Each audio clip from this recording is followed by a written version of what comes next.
السلام علیکم ورحمۃ اللہ وبرکاتہ۔ بسم اللہ الرحمن الرحیم والصلاة والسلام علی رسولہ الکریم وعلی آلہ وصحبہ اجمعین، اما بعد۔ محترم سامعین کرام، سوال و جواب گروپ کے معزز ساتھیوں، سوال نمبر 2827 یعنی 2827 نمبر کا سوال آپ کے سامنے موجود ہے۔ سوال کے کرنے والے ہمارے معزز بھائی جناب فاروق سکری صاحب ہیں، کویت سے سوال کر رہے ہیں۔ انہوں نے سوال کیا ہے کہ جب کسی آدمی کی اچانک کسی ناگہانی حادثے میں موت ہو جاتی ہے تو گورنمنٹ کا قانون ہے کہ اس کی موت پر تحقیقات کی غرض سے میت کا پوسٹ مارٹم کیا جاتا ہے۔ اب سوال یہ ہے کہ کیا اس طرح پوسٹ مارٹم کے نام پر میت کے جسم کو چیر پھاڑ کرنے سے مسلمان میت کی بے حرمتی ہوتی ہے یا نہیں ہوتی ہے، اور کیا شرعی نقطہ نظر سے میت کا پوسٹ مارٹم کرنا جائز ہے یا نہیں جائز ہے؟ برائے مہربانی اس کے بارے میں قرآن و حدیث کی روشنی میں وضاحت فرمائیے۔ ہمارے معزز بھائی جناب فاروق سکری صاحب، سوال و جواب گروپ کے معزز ممبران اور اس جواب کے سننے والے تمام سامعین کرام، سب سے پہلے میں آپ کے سامنے یہ بات واضح کر دوں کہ انسان کے موت کے بعد میت کے جسم کے ظاہری اور اندرونی حصوں کا معائنہ کرنا، اسی کو پوسٹ مارٹم کہا جاتا ہے۔ پوسٹ مارٹم میں اصل یہ ہے کہ میت کا جو انٹرنل آرگنز ہوتا ہے اس کی جانچ پڑتال کی جاتی ہے، اس کا معائنہ کیا جاتا ہے، اور اس کے لیے میت کے جسم کو چیرا بھی جاتا ہے، اس کے ہڈیوں کو دھاردار آلوں سے، آڑی وغیرہ سے کاٹا بھی جاتا ہے، اور ضرورت پڑنے پر سر کو پھوڑ کر کے کھوپڑی کو باہر نکالا جاتا ہے اور میت کے جسم کے اندرونی حصوں کا پارٹس کا معائنہ کیا جاتا ہے۔ سامعین کرام، پوسٹ مارٹم کے اس طریقہ کار کو اور تفصیل کو اگر سامنے رکھیں گے اور سامنے رکھ کر شرعی دلائل پر غور و فکر کریں گے تو پتہ چلے گا کہ یہ جو پوسٹ مارٹم ہے یہ بالکل جائز نہیں ہے، کیونکہ انسان اپنے جسم اور اعضائے جسم کے ساتھ اپنی زندگی میں بھی، اپنی حیات میں بھی قابل احترام ہے، لائق تعظیم و تکریم ہے، اور اس کی موت کے بعد بھی اس کا جسم اور اس کے جسم کے حصے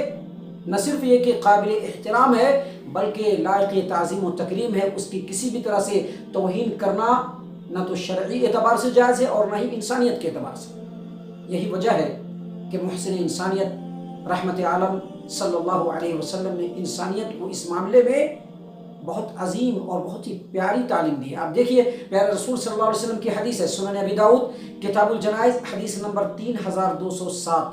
اور سنن ابن ماجہ حدیث نمبر 1616۔ اللہ کے رسول صلی اللہ علیہ وسلم کی حدیث، نبی صلی اللہ علیہ وسلم نے فرمایا، کسر عظم المیت ککسرہ حیا، یعنی نبی صلی اللہ علیہ وسلم نے فرمایا کہ کسی میت کے ہڈی کو توڑنا زندہ آدمی کے ہڈی کے توڑنے کی طرح سے۔ اس حدیث سے کیا پتہ چلا؟ اس حدیث سے پتہ چلا کہ انسان اپنی زندگی میں اپنے جسم کے اعضاء کے ساتھ جس قدر قابل احترام اور لائق تعظیم و تکریم ہے، اسی طرح سے اس کی موت کے بعد اس کا جو میت ہے، اس کا جو جسم ہے، موت کے بعد بھی قابل احترام ہے۔ اس کی تکریم اور اس کی توقیر اور اس کا احترام کرنا لازمی ہے۔ یہی وجہ ہے کہ پیارے رسول صلی اللہ علیہ وسلم نے اپنے امت کے لوگوں کو، اپنے مسلمانوں کو یہ تعلیم دی کہ اگر مخالفین سے کبھی تمہاری جنگ ہو جائے، مخالفین سے مٹ بھیڑ ہو جائے، اور جب جنگ ہو تو جنگ میں اگر مخالفین مارے جائیں تو ان مرے ہوئے مخالفین جو مقتول ہوں ان کے جسم کے ساتھ چھیڑ چھاڑ مت کرو، اس کی توہین مت کرو، اس کے جسم کے عضو کو، حصوں کو کاٹو مت، اس کے چہروں کو مسخ مت کرو، اس کو کچلو مت، بلکہ اس کی تکریم ضروری ہے، کیونکہ وہ انسان ہے۔ جس طرح سے زندگی میں وہ قابل احترام تھا، اس کا جسم قابل احترام تھا، مرنے کے بعد بھی انسان کا جسم قابل احترام ہے، اس کی تعظیم اور توقیر لازمی اور ضروری ہے۔ محترم سامعین کرام، یہی وجہ ہے کہ علماء کرام کی ایک جماعت کا یہ کہنا ہے کہ پوسٹ مارٹم جو ہے وہ کسی بھی اعتبار سے جائز اور حلال نہیں ہے، بلکہ یہ ناجائز اور حرام ہے۔ لیکن اس سلسلے میں آپ کو بتلا دوں کہ علماء کی ایک بڑی جماعت نے مخصوص وجوہات اور حالات میں پوسٹ مارٹم کو جائز قرار دیا ہے۔ اس سلسلے میں آپ دیکھیے، سعودی عرب کے کبار علماء کرام کا فتویٰ ہے، سعودی عرب کے کبار علماء کرام کی جماعت اس سلسلے میں ان کی مجلس جمی اور اس میں غور و فکر کے بعد جو فتویٰ آیا وہ فتویٰ سعودی عرب کی مستقل فتویٰ کمیٹی اللجنۃ الدائمہ، ان کی علماء کرام کی نگرانی میں تیار ہونے والی کتاب فتاوی اللجنۃ الدائمہ، اور اس کا اردو ترجمہ فتاوی اسلامیہ جو دارالسلام سے چھپی ہوئی ہے، اس کے والم نمبر 2 پیج نمبر 97 اور 98 پہ علماء کرام کی نگرانی میں جو فتویٰ تیار کیا گیا وہ فتویٰ ہم آپ کے سامنے پیش کرتے ہیں، اس کو خوب غور سے سنیے۔ فتوے کے اندر ہے کہ علماء کرام کی مجلس میں غور و فکر کے بعد، بحث و تمحیص کے بعد اور تحقیق و جستجو کے بعد علماء کرام اس نتیجے پر پہنچے ہیں کہ پوسٹ مارٹم 3 وجہوں سے کیا جاتا ہے۔ پوسٹ مارٹم کرنے کی 3 وجہ ہے۔ پہلی وجہ یہ ہے کہ اگر کوئی آدمی اچانک اس کی موت ہو جائے ناگہانی انداز میں تو اس کا پوسٹ مارٹم کیا جائے۔ کیوں؟ تاکہ یہ پتہ چلے کہ یہ قتل ہے یا فطری موت، اور اگر قتل ہے تو جو مقتول ہے اس نے خودکشی کی ہے یا اس کو قتل کیا گیا ہے، اور اگر قتل کیا گیا ہے تو قتل کیے جانے کی صورت میں مقتول کے جو قاتل ہیں، جو مجرم ہیں، ان تک رسائی حاصل ہو سکے، ان تک پہنچا جا سکے، اس کو گرفتار کیا جا سکے، اس کے لیے پوسٹ مارٹم کیا جاتا ہے۔ یہ پہلی وجہ ہے۔ دوسری وجہ یہ ہے کہ اگر کسی سماج و معاشرے میں کوئی وبائی بیماری پھیل جائے تو وبائی بیماری سے جو آدمی مرتا ہے اس کے میت کا پوسٹ مارٹم کیا جاتا ہے۔ کیوں؟ تاکہ یہ پتہ چلایا جائے کہ یہ بیماری کس وجہ سے آئی، اس کا سبب کیا ہے، اس کی وجہ کیا ہے، اس کو آئیڈینٹیفائی کیا جائے، اور پھر اس کی روک تھام کیسے ہو، اس کو آئیڈینٹیفائی کرنے کے لیے پوسٹ مارٹم کیا جاتا ہے۔ اور تیسری جو وجہ ہے وہ یہ ہے کہ میڈیکل سائنس کے جو اسٹوڈنٹس ہیں ان کے تعلیمی ترقی اور تعلیمی اغراض و مقاصد کی تکمیل کے لیے میت کا پوسٹ مارٹم کیا جاتا ہے۔ تو ان تینوں صورتوں پر غور و فکر کرنے کے بعد مجلس علماء اس نتیجے پر پہنچے علماء کرام کہ سماج و معاشرے کے اندر عدل و انصاف کو قائم کرنے کے لیے،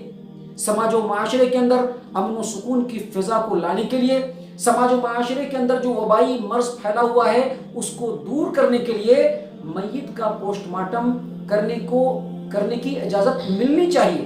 اگرچہ میت کا پوسٹ مارٹم کرتے وقت لاش کی جو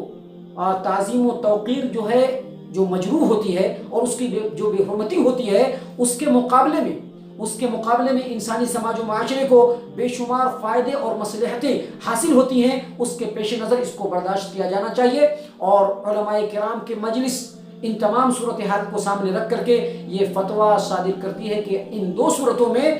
میت کا پوسٹ مارٹم کرنا بالکل جائز ہے، اور اس کے لیے چاہے کوئی بھی میت ہو، مسلمان ہو یا کوئی بھی ہو، اس کا پوسٹ مارٹم کیا جا سکتا ہے۔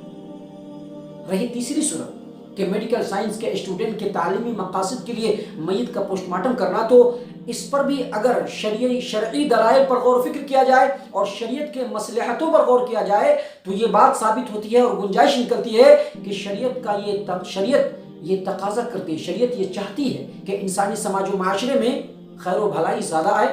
اور مفاسد اور نقصانات ختم ہو یا کم ہو،